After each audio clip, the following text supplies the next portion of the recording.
반갑습니다. 이정입니다. 앞 영상에서 업이 되고 안 되고는 어떤 마음으로 했느냐에 따라 다르다는 말씀을 드렸는데요. 계속해서 조금 더 알아보도록 하겠습니다. 나무가 너무 붙어 있어서 솎아내거나 다른 곳에 옮기다 죽일 수도 있는데 그런 것이 다 죄가 되는 것은 아니라고 했지요. 나무가 너무 붙어 있어서 나무가 잘 자라도록 하려고 하다가 죽게 되었으므로 업이 되는 것은 아니라는 것입니다.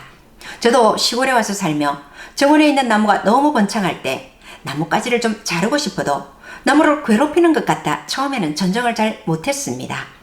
초봄에 피는 나무 수국이 아주 만발했는데 갑자기 눈이 왔습니다. 제가 외출을 했다가 돌아와 보니 꽃과 잎에 눈이 쌓여 지름 2-3cm 되는 나무가 무거워서 견디지를 못하고 모두 굽어져 바닥에 누워있더군요. 저는 어쩔 줄을 몰라 하다 꽃이 핀 가지를 좀 잘라주니 나무가 벌떡 일어났습니다. 상당히 많은 양의 꽃과 가지를 자르고서야 모두 일어나는 것을 보고 전정을 알맞게 해주는 것이 오히려 나무를 위하는 것이구나 하는 것을 알았습니다.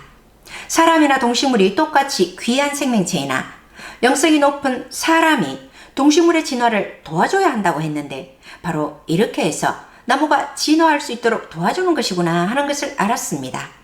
즉 나무로서는 가지를 자르는 아픔의 고통이 따르지만 굵게 자라 거목이 될 수 있고 식물이 바라고 좋아하는 꽃을 예쁘게 피워 사람들을 기쁘게도 하고 종족 보존을 하면서 진화할 수 있으니까요. 그 뒤부터는 매해마다 적당하게 나무를 전정하여 정원에서 각자의 얼굴이 드러나 잘 어우러지도록 해주니 나무도 예쁘고 꽃도 잘 펴 보는 사람도 기쁘더군요. 이런 건 나무가 잘 자라고 좋아해주기 위해 전정을 하는 것이므로 죄가 되지 않는다는 것이지요. 또 길을 가다가 풀을 밟을 수도 있습니다. 그 풀이 그 길거리 그 자리에 있기 때문에 어쩔 수 없이 밟을 수밖에 없는 경우는 괜찮은데 심심풀이로 괜히 풀을 짓이겨서 밟는 경우가 있잖아요. 그런 경우는 업이 된다는 것이지요. 우리가 같은 행동을 해도 어떤 마음으로 했는가에 따라서 업이 될 수도 있고 업이 안 될 수도 있다는 말씀을 드리는 겁니다. 풀 한 포기도 밟거나 꺾으면 아프고 인간과 같은 생명체라는 것을 안다면 죄를 짓지는 않겠지요. 지금 그 자리에 있을 뿐이지 같은 생명체다 하는 것을 알면 실수가 없을 것 같습니다. 그런데 이런 사실을 모르면 죄를 짓기가 쉽지요. 공자님께서는 무식이 가장 큰 죄이다 라는 말씀을 하셨는데 참 맞는 말씀인 것 같습니다. 알면 양심의 가책이라도 느끼는데 무식하면 죄를 짓고도 막무가내잖아요. 이렇게 해서 이제 잘못을 인식했습니다. 그러면 어떻게 하면 업을 해소할 수 있는가? 즉 업을 해소하는 방법이 문제입니다. 우리가 인간인 이상 죄를 지을 수밖에 없는 경우가 많은데요. 어떻게 하면 그 업을 해소할 수 있을까요? 첫째, 자신의 과오를 인식하고 사죄해야 합니다. 자신의 과오를 인식하는 순간 업장의 반은 소멸된다고 합니다. 아, 내가 잘못했구나 하고 인식하는 순간 업이 반이나 소멸된다고 하네요. 앞 자기사랑에서 살면서 지나온 과정을 써보자고 했는데요. 그것이 자신의 삶을 정리하는 데도 도움이 되지만 자신의 잘못을 통감하고 사죄하라는 뜻도 있습니다. 그렇게 죄를 통감하고 사죄하면 업장의 반은 소멸이 되니까요. 이 얼마나 남는 장사인가요?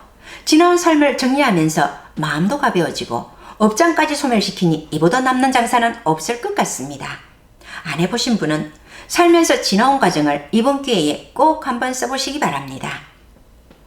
그리고 내가 아주 크게 잘못을 해서 업이 되기도 하지만요.